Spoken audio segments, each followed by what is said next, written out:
हॉस्पिटलों में रियल सुनने में आता था कि किसी बंदे के गुर्दे खराब हो गए। चिकनाई का ज़्यादा इस्तेमाल करते हैं या गोश्त का ज़्यादा इस्तेमाल करते हैं। कि गुर्दों में पथरी बनने की वजह क्या है? गुर्दों में पथरी बनने की जो मेन वजह है वो ये है कौन सी ऐसी पथरी है जो आपके पानी ज़्यादा पीने से आपकी बॉडी से निकल जाती है? 85% जो है वो कैल्शियम ऑक्सलेट की पथरी है जो ऐसा है कि होम्योपैथी की दवाइयाँ इस्तेमाल करने से गुर्दों से पथरी निकल सकती है? पथरी जो है वो होम्योपैथिक मेडिसिन से निकल जाती है। का आकार अपनाएं कि हम पथरियों से बचे रहें, पथरी ना बने। लोग पीते हैं फिल्टर का पानी, लेकिन फिल्टर के पानी को बहुत से लोग देखे हैं, बहुत से बच्चे, बहुत से बड़े, कि आजकल इतना कभी भी ऐसा नहीं हुआ था कि हॉस्पिटलों में रियल सुनने में आता था कि किसी बंदे के गुर्दे ख़राब हो गए। आज हर हॉस्पिटल में, प्राइवेट हॉस्पिटल में गुर्दों के डायलिसिस हो रहे हैं, गुर्दे वाश हो रहे हैं, गुर्दों में मुख्तलिफ बीमारियां पैदा हो रही हैं। लेकिन आज हम स्पेशल बात करेंगे कि गुर्दों में पथरी बनने की वजह क्या है। देखिए, सबसे पहले तो मैं आपको बता दूं कि पथरी जो है ये नमकियात और मदनियात, कैल्शियम और यूरिक एसिड जब जम जाते हैं तो एक किडनी स्टोन बनाते हैं। और गुर्दों में पथरी बनने की जो मेन वजह है वो ये है कि जब आपके पानी में कमी करते हैं या उसमें आप चिकनाई का ज़्यादा इस्तेमाल करते हैं या गोश्त का ज़्यादा इस्तेमाल करते हैं, तब जाके गुर्दों में जो है वो पथरी बनना शुरू हो जाती है। पथरी एक ही जैसी होती है या इसकी कोई अकसाम भी होती है? देखिए, पथरी इस वक्त 5 टाइप्स की, they are 5 types of kidney stone. एक है कैल्शियम ऑक्सलेट, एक uric acid, cystine, struvite और स्टेगहॉर्न। ये 5 किस्म की पथरी हैं। अच्छा, कौन सी ऐसी पथरी है जो आपके पानी ज़्यादा पीने से आपकी बॉडी से निकल जाती है? इसमें 85% जो है वो कैल्शियम ऑक्सलेट की पथरी है जो पानी पीने से निकल जाती है। और जो दूसरी हैं वो नहीं निकलती, उनको के लिए क्या तरीकाकार है? उसमें जो स्टेग हॉर्न है, स्टेग हॉर्न बेसिकली जिसे बारहसिंगा नहीं कहते, उस तरह की वो पथरी है। वो ऑपरेट के बगैर नहीं निकलती, क्योंकि वो बिल्कुल जैसे अदरक की शेप की तरह जो है ना गुर्दे के अंदर जो है फिक्स हो जाती है। अच्छा, अगर वो पथरी ज़्यादा देर तक गुर्दों में रहे, जैसे कुछ लोगों में गुर्दों में पथरी डिक्लेयर हो जाती है, अल्ट्रासाउंड करवाया और पथरी डिक्लेयर हो गई, मेरी पथरी है, लेकिन इसके बावजूद भी वो पेन किलर खा लेते हैं, उससे उन्हें सुकून मिल जाता है, फिर उनका हफ्ता 10 दिन, महीने 2 महीने गुजर जाते हैं। तो गुर्दों में अगर पथरी रहे तो किस साइज तक पथरी जो है गुर्दे को डैमेज नहीं करती? देखिए, साइज नहीं, अगर पथरी आपके गुर्दे में है, वो नहीं निकल रही, कभी ना कभी उसने जो है आपके किडनी के नेफ्रॉन्स को डैमेज करना है। और फिर एक जगह पे जाके जब उसने यूरिटर में जाके फंसना है, और उसके बाद आपको हाइड्रोनेफ्रोसिस शुरू हो जाना है, गुर्दे में पानी इकट्ठा होना शुरू हो जाना है, इन्फेक्शन उसने करते रहना है। इसलिए जितनी जल्दी हो सके पथरी को जो है वो निकलना चाहिए, वरना वो आपके गुर्दों को ख़राब कर देती है। इसमें आप, क्योंकि आपका होम्योपैथी के हवाले से है, तो क्यों ऐसा है कि होम्योपैथी की दवाइयाँ इस्तेमाल करने से गुर्दों से पथरी निकल सकती है? देखिए, ये तो आपके जो एलोपैथिक डॉक्टर हैं वो भी इस चीज़ को एक्सेप्ट करते हैं कि पथरी जो है वो होम्योपैथिक मेडिसिन से निकल जाती है।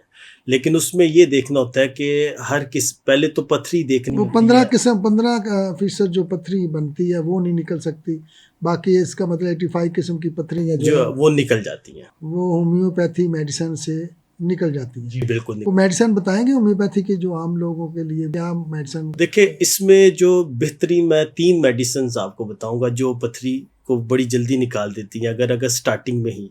एक इनमें है बर्बरस वल्गरस, एक इसमें हाइड्रेंजिया, और तीसरे नंबर पर सारसाप्रेला। ये 3 ऐसी मेडिसिन हैं, क्योंकि हाइड्रेंजिया जो है वो पथरी को तोड़ती है, बर्बरस जो है वो निकालती है, सारसाप्रेला जो है वो बेसिकली आपके मसाने में इकट्ठा नहीं रहने देती, मसाने से जल्दी से वो उस पथरी को निकाल देती है। नाज़रीन, ये हम आपको मेडिसिन बता रहे हैं, लेकिन आपने सेल्फ मेडिकेशन नहीं करनी।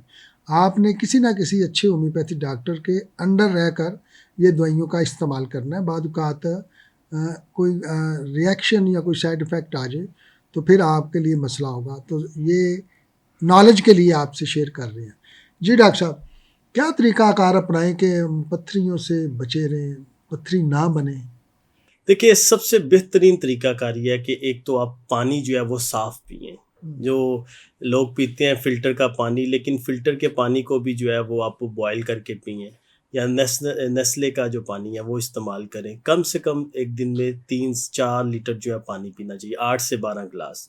दूसरा, नमक का इस्तेमाल कम करें, गोश्त का इस्तेमाल कम करें, जितनी आपकी बॉडी को गोश्त की ज़रूरत है उतना गोश्त खाएँ, नमक ज़्यादा इस्तेमाल ना करें। और स्पेशली जो ये सॉफ्ट ड्रिंक है जिसमें से सोडा डले हुए हैं, एनर्जी ड्रिंक्स वगैरह, इनसे परहेज़ करें तो इंशाल्लाह आपके गुर्दे में कभी पथरी नहीं बनेगी। एक आम आदमी कैसे अंदाज़ा लगा सकता है कि मेरे जिस्म को इतना गोश्त चाहिए, मैं इतना गोश्त खा सकता हूँ?